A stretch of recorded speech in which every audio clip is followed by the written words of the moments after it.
नमः शिवाय दोस्तों, वैष्णवी वृंदावन चैनल में आपका स्वागत है।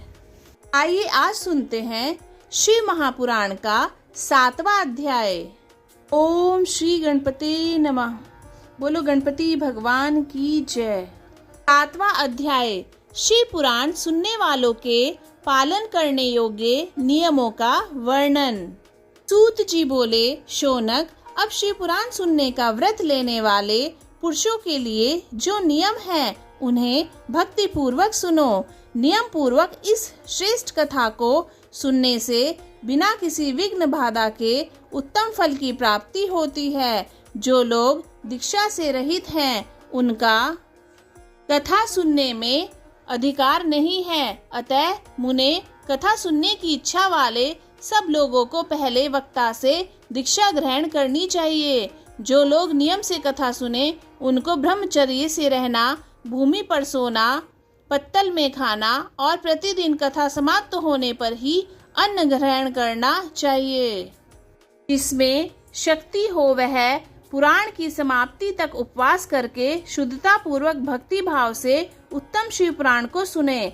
इस कथा का व्रत लेने वाले पुरुष को प्रतिदिन एक ही बार हविष्यान भोजन करना चाहिए। जिस प्रकार से कथा सुनने का नियम सुख पूर्वक सध सके वैसे ही करना चाहिए। गरिष्ठ अन्न दाल, जला अन्न, सेम, मसूर, भाव दूषित तथा बासी अन्न को खाकर कथाव्रती पुरुष कभी कथा को न सुने।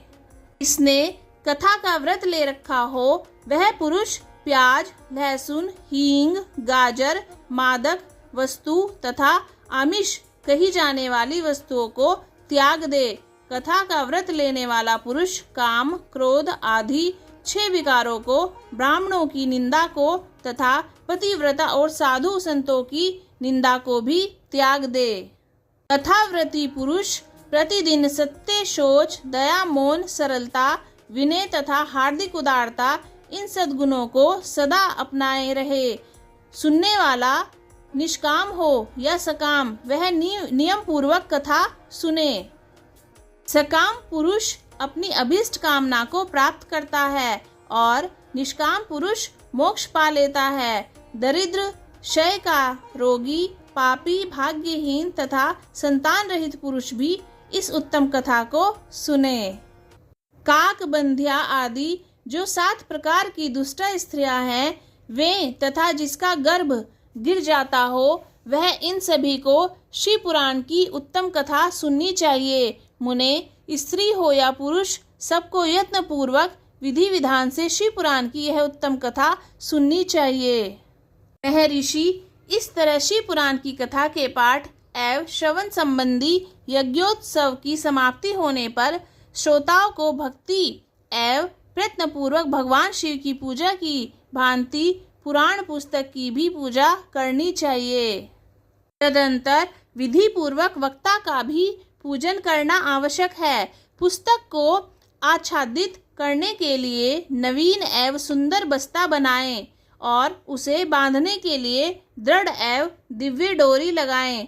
फिर उसका विधिवत पूजन करें। मुनि श्रेष्ठ इस प्रकार महान उत्सव के साथ पुस्तक और वक्ता की विधिवत पूजा करके वक्ता की सहायता के लिए स्थापित हुए पंडित का भी उसी के अनुसार धन आदि के द्वारा उससे कुछ ही कम सत्कार करें। वहां आए हुए ब्राह्मण को अन्न, धन आदि का दान करें। साथ ही गीत, वाद्य और नृत्य आदि के द्वारा महान उत्सव रचाएं। मुने, यदि श्रोता विरक्त हो तो उसके लिए कथा समाप्ति के दिन विशेष रूप से उस गीता का पाठ करना चाहिए जिसे श्री रामचंद्र जी के प्रति भगवान शिव ने कहा था।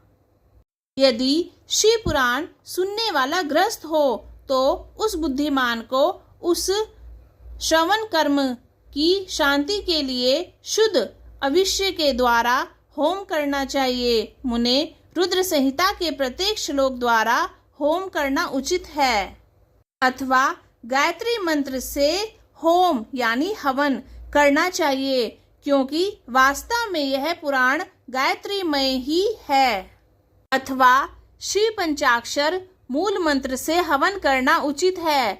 हवन करने की शक्ति न हो तो विद्वान पुरुष यथाशक्ति हवनीय हविष्य का ब्राह्मण को दान करे।